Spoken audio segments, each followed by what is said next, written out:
주를 찬양하며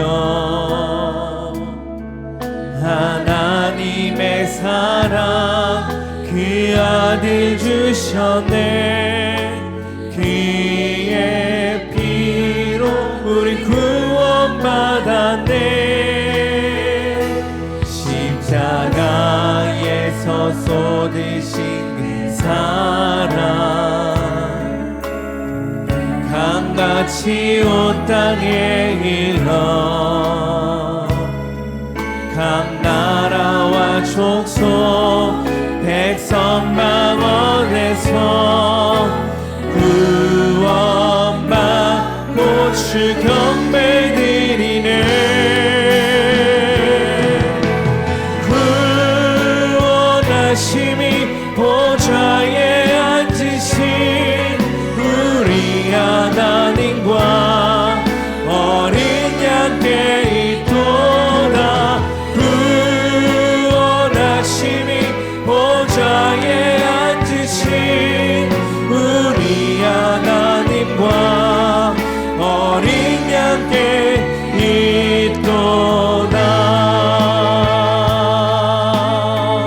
우리 보좌 앞에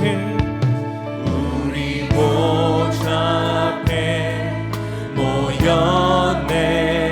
함께 주를 찬양하며 하나님의 사랑 그 아들 주셨네. 그의 피로 우린 구원받았네. 십자가에서 쏟으신 그 사랑 강같이 온 땅에 흘러 각 나라와 족속 백성 만원 우리 구원받고 주경. 우리 함께 자리에서 일어나 찬양하겠습니다. 할렐루야.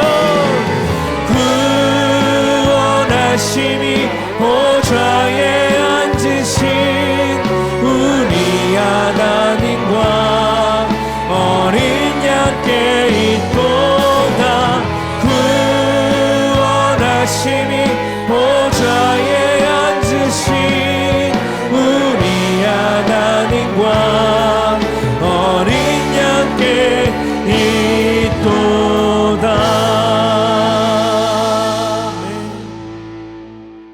오늘 제목은 하마스와 이스라엘 전쟁 어떻게 볼 것인가입니다.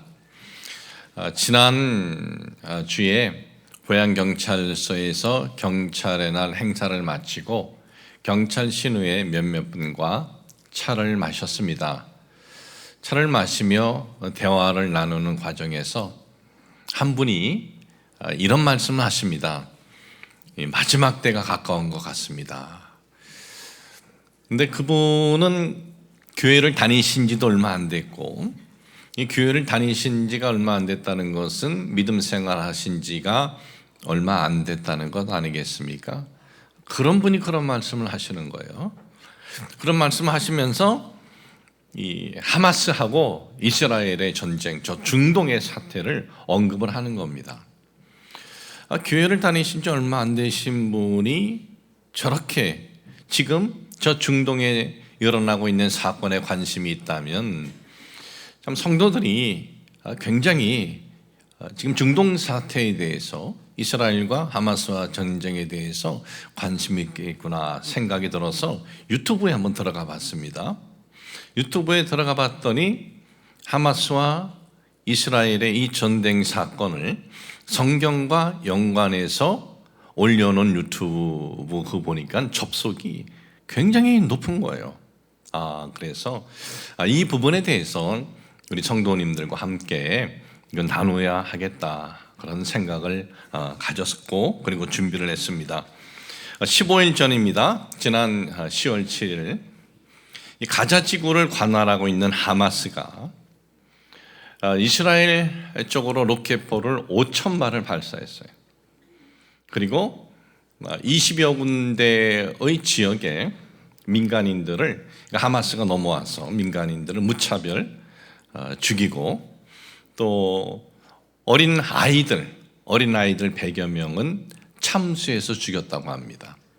참수는 목을 잘라서 죽이는 건데 이 코란에는 이렇게 쓰여져 있습니다. 이슬람을 반대하는 이는 그렇게 죽여도 된다. 그리고 200여 명의 민간인들을 또 포로로 납치해 갔습니다. 참 이 사건은 제4차 중동 전쟁이 있었습니다. 1973년. 그 이후 50년 만에 일어난 아주 큰 사건 중에 하나예요. 왜냐하면 1973년에 4차 중동 전쟁이 끝난 다음에 팔레스타인과 이스라엘과 종종 전쟁의 싸움은 있었지만은 이렇게 로켓포를 5,000발이나 발사하면서 전쟁에 준하는 참 이러한 사건은 50년 만에 일어난 것입니다. 이 15일 동안 이스라엘과 그리고 팔레스타인에서 약 5,500명의 사망자가 생겼고, 그리고 이 전쟁이 지상전으로 이어지면 그 아랍에 있는 주변에 있는 이슬람 국가들이 팔레스타인 편에 있어서 이스라엘을 또 전쟁을 같이 일으킬 텐데, 그렇게 되면 이 중동에 제5차 중동 전쟁이 일어나는 것이 아니냐 하면서 이 중동 지역에 있는 아랍 국가들도 그렇고 미국도 그렇고 유엔도 그렇고 다들 지금 걱정 가운데 있습니다. 그래서 유엔도 그렇고 미국도 그렇고 또 중동에 있는 그 아랍 국가들도 이 전쟁이 더 이상 이렇게 확장되지 않기를 바라고 있습니다. 전 세계인들이 주목하고 있는 이스라엘과 이 하마스 전쟁, 우리나라 유튜브도 멀리 떨어져 있는데 유튜브가 더 난리가 났어요.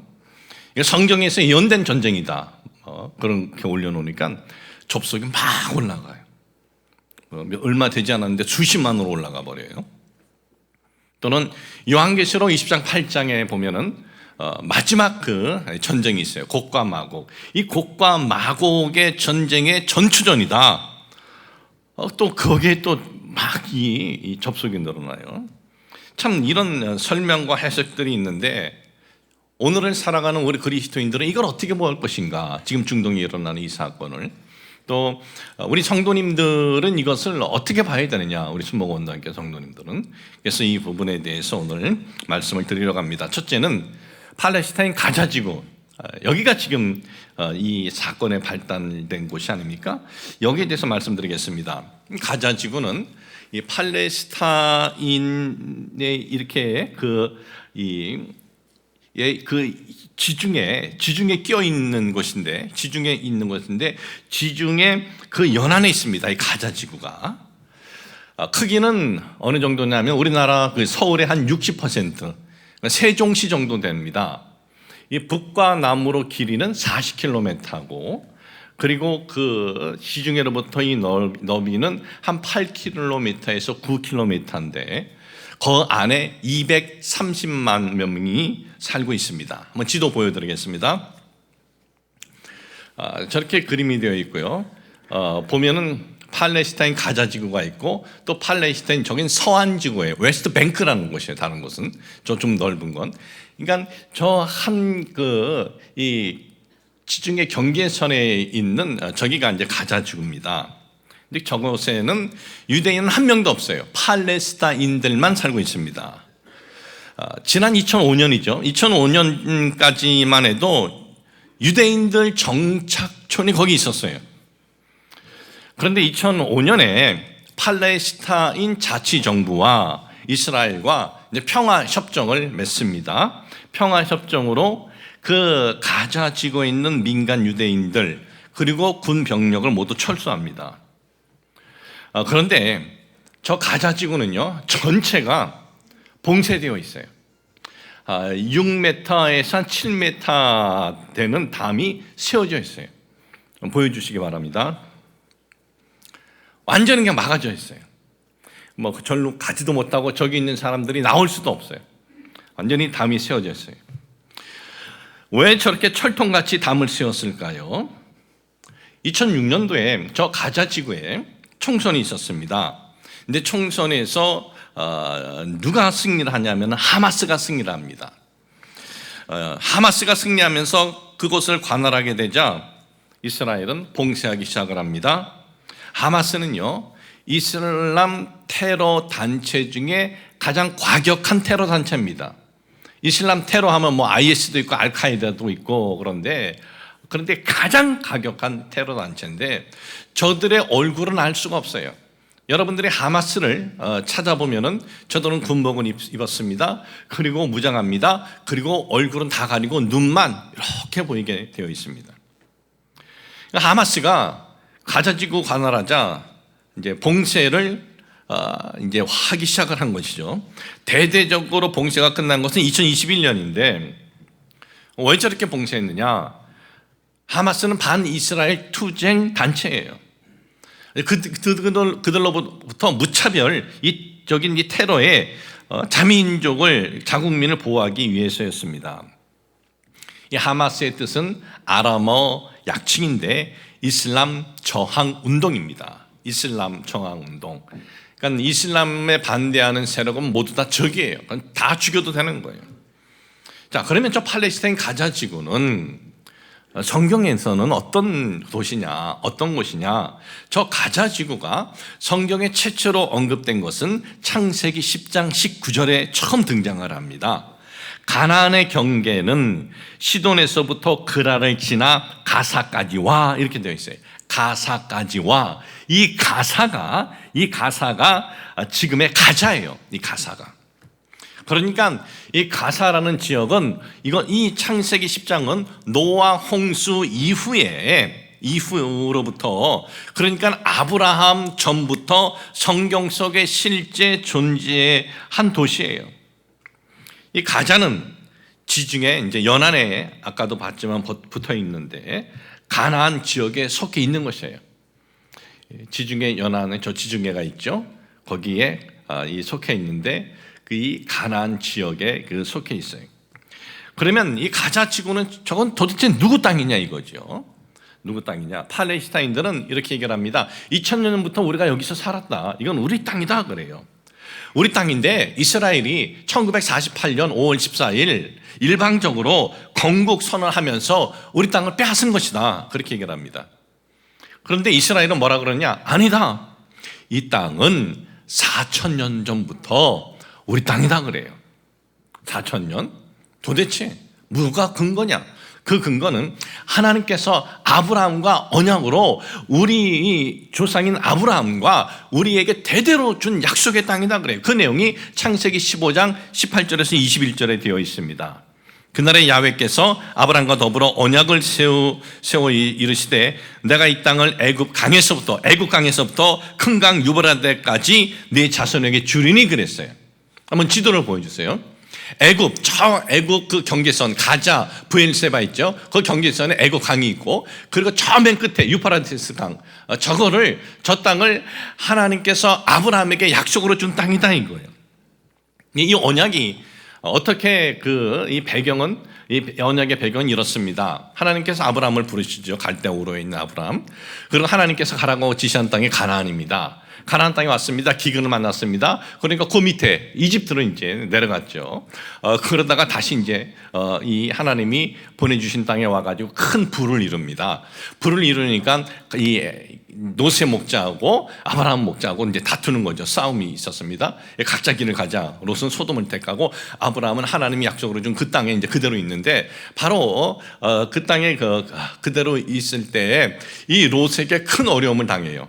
이 소돔이 전쟁이 났고 그리고 소돔이 지고 롯도 포로로 끌려가는데 아브라함은 집에서 길러온 이 군사들을 데리고 롯을 구출해 오면서 멜기세덱이라는 하나님의 거룩한 제사장을 만나서 그 제사장이 그를 축복을 합니다. 그 다음에 이 언약이 하나님과 아브라함과 맺어진 거예요.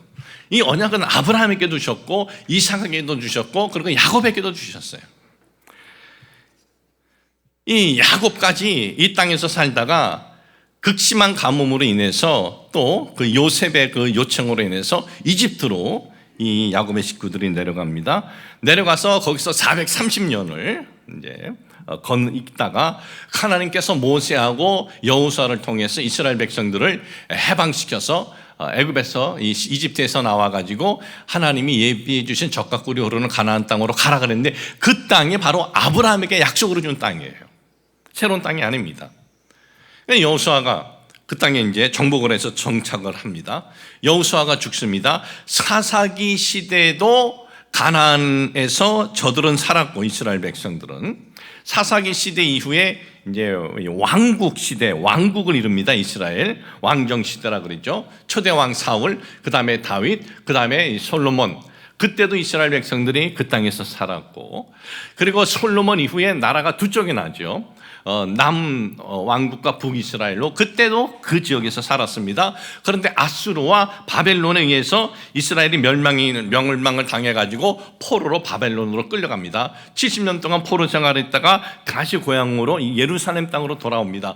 그래서 또 거기서 정착하고 있다가 이제 로마에 의해서 나라가 멸망을 당합니다. 근데 이 가나안이라는 명칭이 언제까지 이어졌냐 하면은 로마 시대 때까지는 가나안이라는 명칭이 있었어요. 그런데 그 다음에 이 명칭이 팔레스타인으로 바뀌어요. 누가 바꿔버리느냐? 로마의 제14대 황제 하드리아누스 때에 이걸 바꿔요. 명칭을 없애버려요. 그리고 이 블레셋 사람의 땅이라는 의미인 필리스틴으로 바꿔버려요. 팔레스타인으로, 필리스틴으로. 왜 그랬느냐? 유대가 반란을 일으킨 거예요. 그래서 황제가 이제 화가 나가지고 이 땅은 무슨 니네 땅이냐? 블레셋 땅으로 이름도 아예 명칭을 바꿔버린 거예요. 그때부터 명칭이 팔레스타인으로 된 것입니다. 그리고 이 로마 시대 때 이스라엘 민족은 이제 전 세계적으로 뿔뿔이 흩어지게 됩니다. 그것은 로마의 티토 장군이 AD 70년에 예루살렘을 정복을 하는데 그 정복을 할 때 예루살렘 시브리인들을 몇 명 죽이느냐? 100만 명을 죽입니다. 그리고 그 모든 시브리인들은 이 땅에서 살지 말고 다 쫓아보냅니다. 그래서 이때부터 시브리, 이스라엘 디아스포라, 유대인 디아스포라로 살게 됩니다. AD 70년부터 2000년 동안 나라 없이 살게 된 거예요. 그러다가 1900년도 초에 이들에게 이상한 운동이 일어나요. 유대인들에게. 뭐냐? 시오니즘. 시온이라는 것은 예루살렘의 그 어느 한 지역의 언덕 이름인데 예루살렘, 우리 땅으로 다시 돌아가자는 이제 운동이 일어나게 된 거예요. 그래서 저들의 운동, Back to the 예루살렘 하면서 이제 팔레스타인으로 들어가기 이제 시작을 합니다. 우리 조상들에게 준 땅으로 돌아가자 그런 거예요. 그런데 그 당시 팔레스타인은 누가 통치하고 있었냐면은 영국이 통치하고 있었습니다. 영국이 통치하고 있었는데 이제 제1차 세계대전이 일어난 거예요. 영국이 이 팔레스타인 아랍인들에게 우리가 그 지역에다가 팔레스타인 아랍 건국해 주겠다 그런 거예요. 왜냐? 아랍의 나라들이 얼마나 많습니까? 그 나라들이 독일 편에 붙지 못하도록 그렇게 한 거예요. 그리고 또 이 유대인들에게는 우리가 그 땅에다가 너네 유대 나라 세워주겠다 그런 거예요. 그러더니 유대 나라가 전 유대 민족의 전 세계에서 지금 가장 많은 부를 얻고 있기 때문에 이제 돈으로 이제 도움을 받은 거죠. 이 전쟁에서 영국이 이제 승리하죠. 1차 대전에서. 그런데 그 지역에다가 두 나라에다가 약속을 했으니 어떻게 합니까? 슬쩍 빠져요. 누구한테 공을 넘기느냐? 유엔에 넘겨요. 유엔이 이제 그걸 받아가지고 유엔이 3등분을 하겠다 그래요. 그 땅을. 팔레스타인도 하나 세워주고 너네도 이스라엘도 세워주고 한 곳은 중립국으로 하겠다. 그곳은 이 예루살렘 지역이에요. 왜? 예루살렘에는 이스라엘의 성지도 있고 그리고 이 무슬림 성지도 있어요. 이슬람 성지는 이 통곡의 벽이라는 그 장소인데 이 장소가 뭐냐면 예전에 솔로몬이 하나님의 성전을 세웠던 거룩한 장소예요. 그러니까 성진 거예요. 이 시브리인들에게. 그리고 또 이곳에는 뭐가 있냐면 모하메드가 이슬람의 선지자라고 하는 모하메드가 승천했다고 하는 또 이 장소가 있어요. 이 성지인 거예요. 그러니까 여기는 누구에게도 줄 수 없다. 그래서 거기는 이제 중립국으로 한 겁니다. 그런데 이 중재가 틀어져요. 중재가 틀어지는데 이스라엘은 어떻게 하느냐? 일방적으로 자기네 건국을 선언합니다. 1948년 5월 14일 독립선언을 하는 거예요. 독립선언하자마자 주변에 있는 아랍 국가들, 뭐 이집트, 시리아, 요르단, 이라크, 이 아랍 연합군들이 공격을 한 거죠. 전쟁을 일으킨 거죠. 1차 중동 전쟁이죠. 이때 놀랍게도 얼마 되지 않고 이제 시작한 이스라엘이 그 아랍의 연합군들을 물리치고 또 1956년에 2차 중동 전쟁이 있었고 그때도 승리하고 1967년 3차 중동 전쟁은 6일 만에 완전히 승리를 합니다. 그런데 이 전쟁들로 인해서 이스라엘의 영토는 3배나 넓혀집니다. 3배나. 자, 여기에 보면은 처음에 이스라엘이 Back to the 예루살렘, 우리 이 팔레스타인으로 가자 했을 때는 하얀 점이 이스라엘 정착촌이에요. 하얀 점이. 이 파란 녹색은 이 팔레스타인들이고, 처음에 보면은 이것은 이제 유엔이 중재안을 내기 전에 저 정도밖에 이스라엘이 없었어요. 근데 유엔이 이제 플랜을 냅니다. 중재안을 냅니다. 자, 팔레스타인 너희들은 이 땅 이렇게 갖고 살고, 그리고 이스라엘은 저렇게 하얀 쪽 그 정도로 살아라. 근데 이제 중재가 틀어지죠. 1차, 2차, 3차 전쟁을 했죠. 전쟁 이후에 이스라엘은 가장 많은 땅을 이제 소유하게 되고 팔레스타인은 이제 많이 줄어든 겁니다. 그리고 이제 4차 중동 전쟁이 있었습니다. 욤키퍼스. 이게 뭐냐면 욤키퍼스는 속죄일인데 이집트가 속죄일 때 아무것도 하지 않는 이스라엘을 쳐들어온 거예요. 처음에 이스라엘이 굉장히 많이 손해를 봤죠. 많이 어려움이 있었습니다. 결국은 이스라엘이 이제 승리하고, 그리고 난 다음에 이제 이집트하고 평화 이제 협정을 맺고 난 다음에 이제 이스라엘이 이 많은 이제 영토를 이제 확보하게 됩니다. 평화 협정을 맺으니까 어떻게 합니까? 팔레스타인, 저 안에 있는 팔레스타인들은 뭐 난리죠. 왜 우리는 인정 못한다. 아주 대분기가 일어난 거예요. 그러면서 이 평화 협정을 1993년에 또 오슬로 협정을 또 맺게 됩니다. 팔레스타인 자치정부가 세워지고 그리고 이스라엘하고. 그럼에도 합의를 했어도 계속 싸움은 끊이지 않는 거예요. 지금까지 싸움이 끊이지 않는 거예요. 제가 왜 이런 역사를 여러분들에게 말씀드리냐면 팔레스타인과 유대인과의 전쟁은 여호수아가 가나안 정착을 하면서 있었고 사사기 때도 있었고 또 그 사울 왕, 다윗 왕 왕정 시대에도 있었습니다. 그리고 그 싸움이 지금까지 이어지고 지속이 되는 거예요. 유대인들은 4,000년 전부터 이건 우리 땅이다. 팔레스타인들은 2,000년부터 우리가 살았다. 이 전쟁이 계속 수천 년 동안 지속이 되는 거예요. 제가 이런 역사적 배경을 말씀드리는 것은 지금 갑자기 짱 하고 일어난 사건이 아니에요. 이 전쟁이. 팔레스타인과 이스라엘과의 전쟁 갑자기 일어나서 인류의 종말이 코앞에 있는 것 같이 연관지어서 얘기하는 것, 유튜브에 올려놓는 것, 거기에 현혹되지 마세요.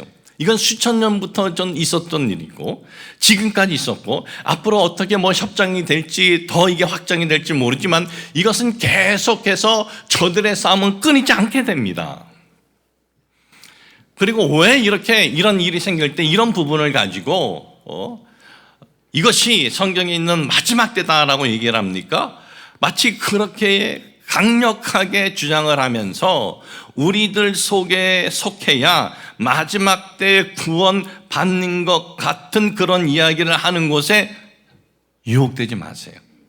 속지 마세요. 이건 보면 알 수 있는 것 아닙니까? 갑자기 일어난 게 아니고 오랫동안 저런 종교 전쟁이고 땅 전쟁이구나 우리는 알 수 있는 거예요. 자, 그러면 두 번째는 하마스는 이스라엘하고 상대가 되질 않습니다.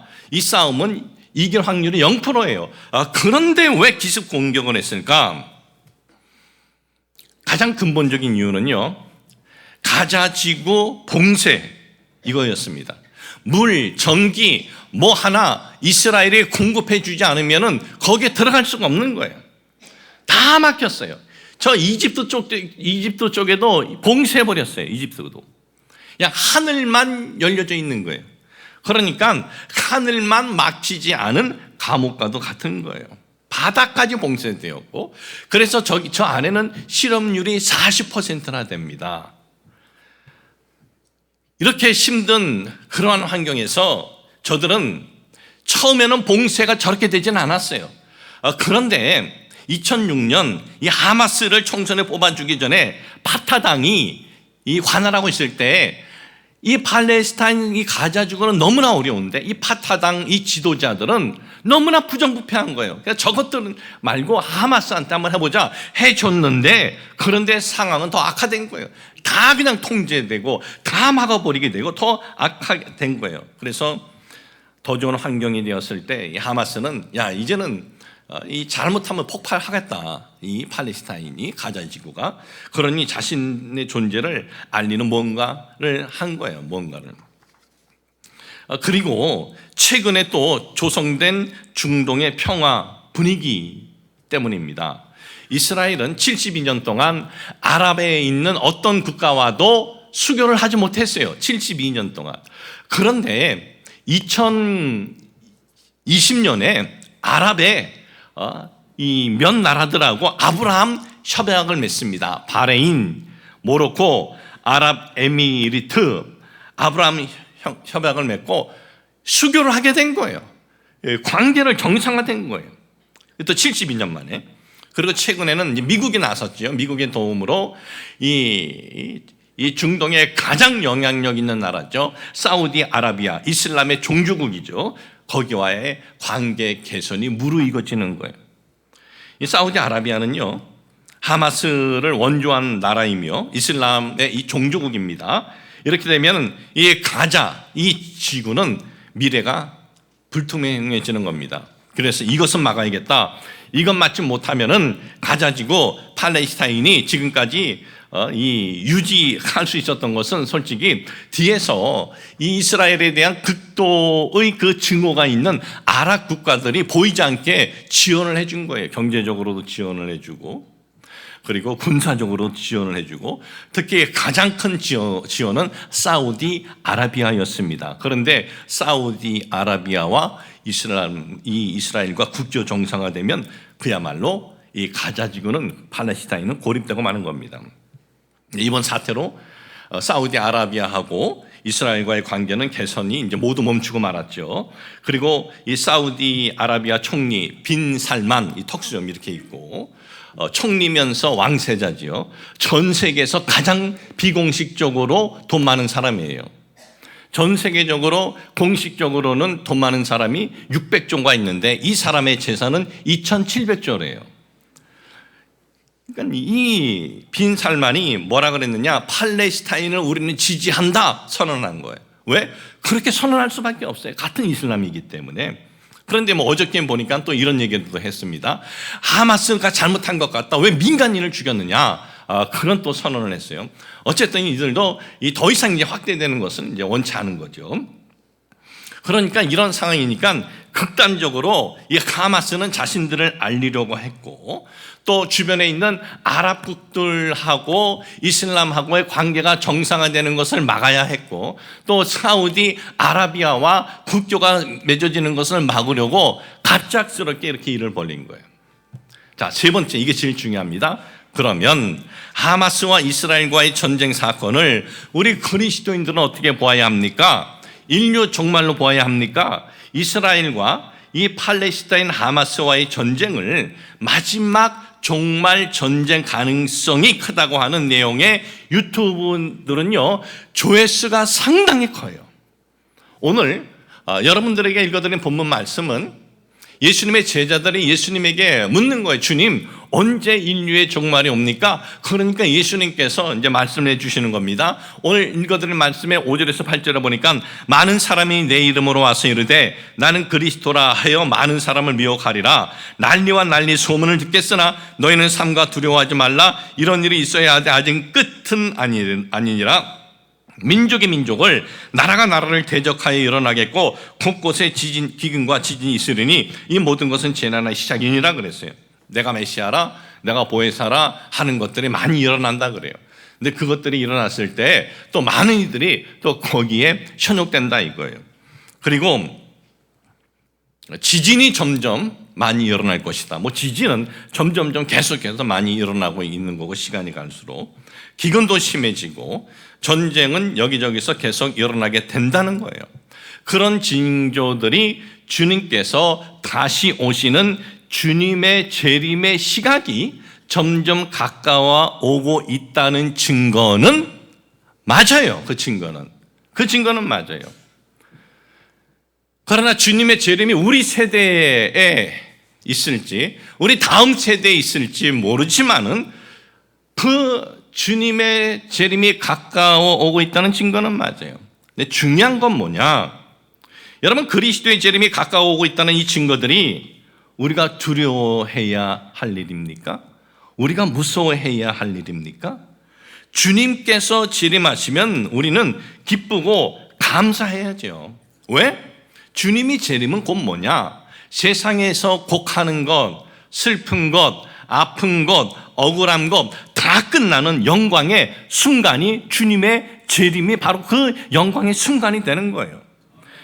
그리고 주님과 함께 영광 가운데 영원히 함께 하게 될 것인데, 이 얼마나 영광이고 이 얼마나 기쁨이고 이 얼마나 축복입니까? 그런데 왜 우린 주님의 재림하면 왜 마음의 두려움부터, 마음의 무서움부터 있습니까? 그것은 주님께서 재림하실 때에 내가 주님과 함께하지 못하면 어떡할까, 그런 근심, 그런 걱정 때문이 아닙니까? 그러면 그때가 가까우면 금식하고 있어야 해요? 그때가 가까우면 하루에 몇 시간씩 기도하고 있어야 돼요? 그때가 가까우면 1992년 담이 선교회처럼 하얀 옷을 입고 있어야 돼요? 아니면 많은 돈을 교회에다가 헌금을 해야 돼요? 여러분, 자 보세요.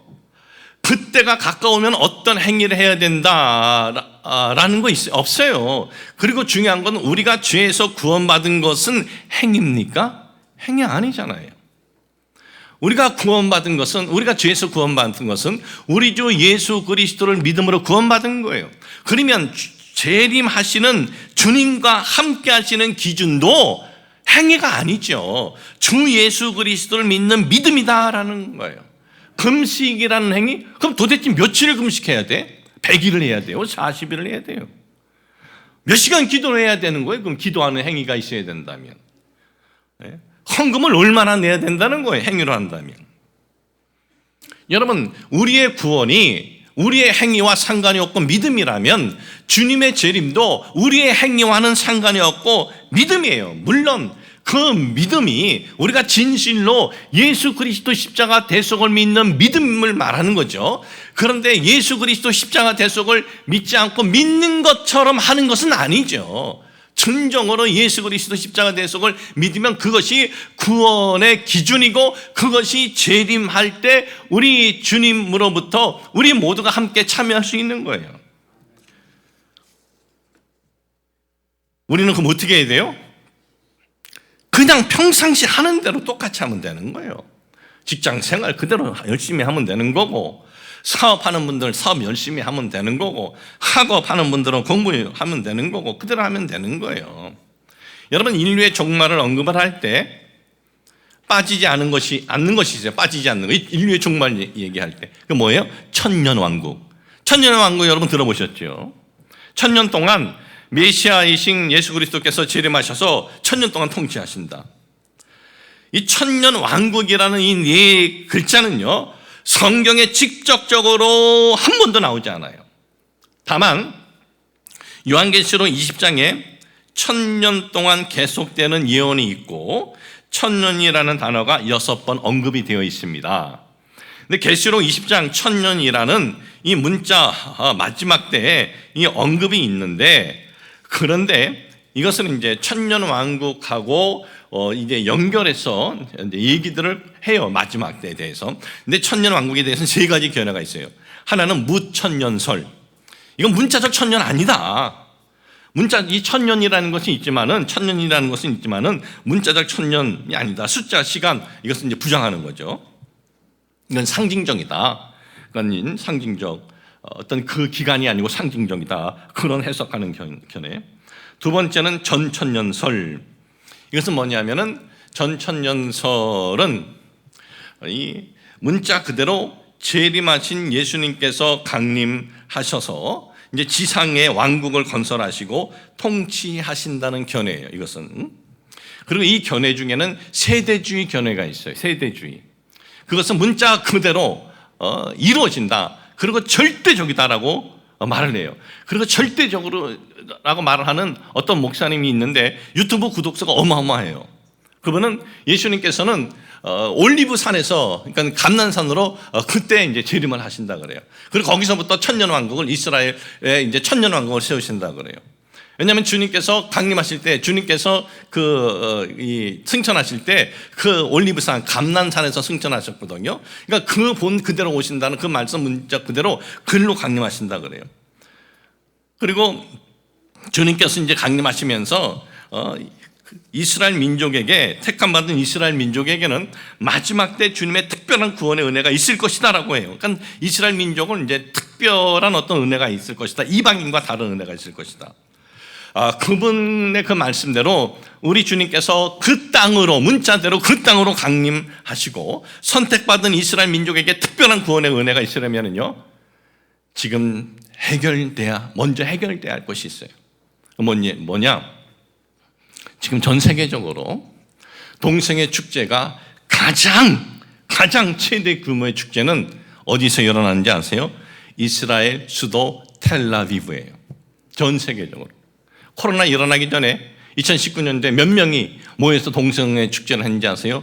20만 명이 모였어요. 전 세계 최고예요. 코로나 이제 끝난 후에 2022년이죠. 1년 전이죠. 몇 명이 모였느냐? 17만 명이 모였어요. 이거 조사하다 보니까 텔라비브 인구 4분의 1이 동성애자다라고 그렇게 또 기록이 되어 있어요. 자, 그러면 거기는 좋다. 성지가 아니니까 성지 예루살렘은 어떠냐? 예루살렘도 2002년부터 동성애 축제가 있었어요. 그리고 올해 6월 달에 몇 명이 모여서 축제에 참여했느냐? 그 거룩한 예루살렘 성지라고 하는 곳에 3만 명이 모여서 동성애 축제를 했어요. 이런 곳에 주님께서 강림하셔서 하시고 저들에게 특별한 그 구원의 은혜가 있을 것이다. 아니, 소돔과 고모라는 멸망시키고 불과 용으로 멸망시켰는데 이게 말이 되냐 이거예요. 말이 안 된다 이거죠. 그럼 다른 이방인들이 아니 하나님 이렇게 불공평하십니까? 얘기하면 그 어떻게 됩니까? 말이 안 되지요. 이것이 전천년설이에요. 전천년설. 그리고 세 번째는 후천년설인데, 예수 그리스도의 재림 전에 복음이 전 세계에 전파된다. 이 전천년설은 예수 그리스도 재림 이후에 이제 천년이고, 이 후천년설은 예수 그리스도 재림 전에 복음이 전 세계에 전파되고, 그리고 놀라운 그 역사로 이상적인 천년 왕국이 세워진다 이거예요. 자, 세 개를 제가 간단히 말씀드렸는데 중요한 건 뭐냐? 어떤 견해도 완전한 해답은 없어요. 어떤 견해든 그 견해가 맞다라고 절대라고 주장하는 사람들, 그런 사람들은 경계해야 돼요. 자기 견해만 절대적이다? 그렇지 않아요. 경계해야 돼요. 그런데 이 세 가지 견해의 공통적인 것이 있습니다. 그 뭐냐? 그리스도의 재림이에요. 이것에 대해서는 이건 공통적으로 저들이 하는 얘기예요. 그리스도의 재림에 대해서는. 그런데 마지막 때는요, 천년이란 숫자는 그렇게 중요하지 않아요. 하나님에게 천년이 중요해요? 만년이 중요해요? 영원하신 분인데, 영원 전부터 영원하신 분인데, 천년 숫자 그것이 중요한 것이 아니라 뭐가 중요한 거예요? 그리스도 재림은 중요한 거예요. 그분이 다시 오시면 너무나 중요한 거예요. 이것이 제일 중요한 거예요.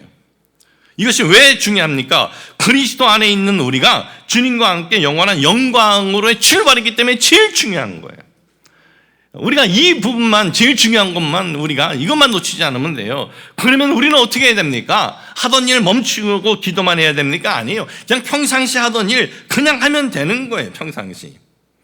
여러분들이 교회 나와서 지금 주일날 예배 드립니다. 왜 나왔습니까? 뭐 억지로 이렇게 그냥 오시는 분도 없지 않아 있을 거예요. 그러나 대부분 나는 예수 그리스도의 십자가 보혈로 구원받았다는 믿음으로 교회 나와서 예배 드리는 거예요. 그러면 그렇게 예배 드리면 되는 거예요. 왜? 믿음으로 우린 구원받았고, 또 여러분들이 평상시 하는 일 그대로 하고, 그리고 뭐 교회에서 뭐 특별한 뭐 집회한다, 뭐 이번 내일부터 뭐 다니엘 성경 은혜 받으러 또 좀 더 은혜를 갈급하는 분들 나오시면 되는 거고, 그렇게 그냥 그대로 하면 되는 거예요. 여러분, 우리가 주 예수 그리스도 십자가 대속으로 구원받았다면 우리가 구원받은 상태로 죽어서 주님 앞에, 하나님 앞에 섰을 때 우리 구원의 기준이 뭐예요? 바로 믿음이잖아요. 육체적으로 죽어도 하나님 앞에 섰을 때 우리 구원의 기준은 믿음이라면, 주님이 다시 오실 때도 우리의 그 주님의 재림에 함께 동참하는 기준도 바로 믿음이에요. 우리에겐 부족한 부분이 있어도 내가 이 믿음 붙들고 내가 가리라 하면, 그러면 되는 거예요. 그리고 두렵고 떨리는 것이 아니고 무서워할 필요도 없는 거예요. 우리에게 있어서는 영광의 시간이고 기쁨의 시간이고 축복의 시간이다라는 것을 여러분 아셔야 돼요. 그리고 이 부분에 대해서 누가 우리에게 두려움을 준다? 그것은 여러분을 두렵게 해서 여러분을 현혹시키는 거예요. 우리는 두려워할 것이 아니고 기쁨으로 찬양하고, 우리는 그 주님의 오심을 사모하고, 오늘 내가 하는 일, 평상시 하는 일 똑같이 하고, 그리고 우리가 주님 안에서 부족한 부분이 있어도 믿음의 삶을 살면 그것으로 된다라는 것을 잊지 마시길 주님의 이름으로 축복을 합니다. 하나님 아버지, 마지막이 우리 주님이 오실 날이 가까운 것은 맞는 것 같습니다. 그러나 이것은 우리가 두려워해야 할 것이 아니고 우리가 기뻐해야 할 것이고, 감사하고 우리에게 축복의 시간임을 잊지 않게 하여 주옵소서.